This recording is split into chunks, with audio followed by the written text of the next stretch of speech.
বর্তমান সময়ের বহুল আলোচিত তরুণ নির্মাতা রায়হান রাফি মঙ্গলবার তিনি ঘোষণা দেন ভয়ঙ্কর তুফানি ঝড় আসছে দেশে। নানা জল্পনার পর অবশেষে সামনে এলো সেই ঝড়। প্রকাশ পেল চিত্রনায়ক শাকিব খানের বহুল প্রতীক্ষিত সিনেমা তুফানের টিজার। তবে এটি প্রকাশের পর মিশ্র প্রতিক্রিয়া দেখা গেছে দর্শকদের মাঝে। সব মিলিয়ে কেমন হলো তুফানের টিজার জানাচ্ছেন শাহাদাত রিফাত।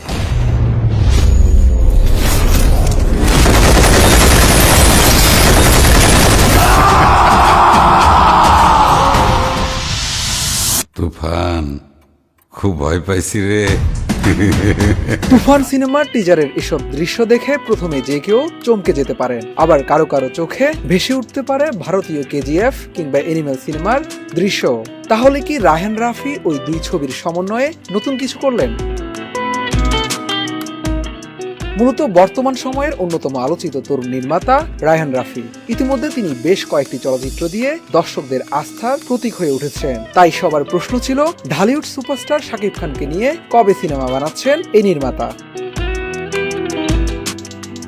অবশেষে সেই অপেক্ষার অবসান হলো। এবার এই নির্মাতা চিত্রনায়ক শাকিব খানকে নিয়ে নির্মাণ করলেন নতুন চলচ্চিত্র তুফান। আসছে কোরবানির ঈদে ছবিটি প্রেক্ষাগৃহে মুক্তি পাবে। এদিকে মঙ্গলবার দুপুরে নির্মাতা রায়হান রাফি পূর্বাভাস দিয়েছিলেন, আজ বাংলার আকাশে বাতাসে এক ভয়ঙ্কর তুফানি ঝড়ের সম্ভাবনা দেখা দিয়েছে। সেই ঝড়েরই দেখা মিলল সন্ধ্যা নামার আগেই। শাকিব খানকে নিয়ে নির্মিত তুফান সিনেমার প্রথম টিজার প্রকাশ পেয়েছে।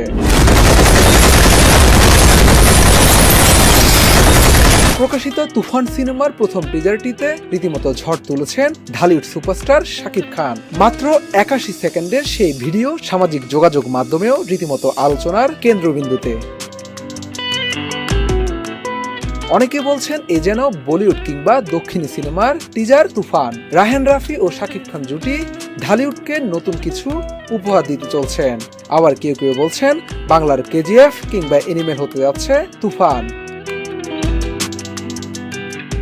শুধু তাই নয়, তুফানের টিজারে দেখা গেল চঞ্চল চৌধুরীকেও। ছবিটিতে খল চরিত্রে দেখা যাবে এই অভিনেতাকে। টিজার প্রকাশের পর চঞ্চলও তার ফেসবুকে সেটি শেয়ার দিয়ে ক্যাপশনে লিখেছেন, তুফান, খুব ভয় পাইছি রে, হা হা হা। জানা গেছে একজন গ্যাংস্টারের গল্পে তৈরি হয়েছে তুফান সিনেমা। সেখানে উঠে আসবে 90 দশকের চিত্র। সেই সময়ের এক নামকরা গ্যাংস্টারের কাহিনী নিয়েই এগিয়ে যাবে তুফানের দৃশ্যপট। সিনেমাটি প্রসঙ্গে নির্মাতা রায়হান রাফি বলেন, এই ধরনের সিনেমা তিনি শাকিব খান কেউই আগে কখনো করেননি। পাশাপাশি তুফানের মতো সিনেমা বাংলাদেশে আগে কখনো হয়নি। তিনি শুধু বলতে চান এটি একটি অ্যাকশন ফিল্ম, একজন গডফাদারের গল্প। রায়হান রাফি আরো বলেন, সুপারস্টারকে নিয়ে গ্যাংস্টার ছবি বানানোর ইচ্ছা ছিল তার, যেমন কেজিএফ, পুষ্পার মতো সিনেমা। বাংলাদেশে গ্যাংস্টার সিনেমা বানানোর মতো একজনই আছেন, তিনি শাকিব খান। আর সেই কারণেই তাকে নিয়ে এই সিনেমার কাজ করা। যৌথ প্রযোজনার তুফানে যুক্ত আছে দেশের শীর্ষস্থানীয় প্রযোজনা সংস্থা চরকি ও আলফাই। ভারত থেকে যুক্ত হয়েছে এসবিএফ। শাকিব খান ছাড়াও এই সিনেমায় আরো অভিনয় করেছেন অভিনেত্রী মিম চক্রবর্তী ও নাবিলা সহ অনেকেই।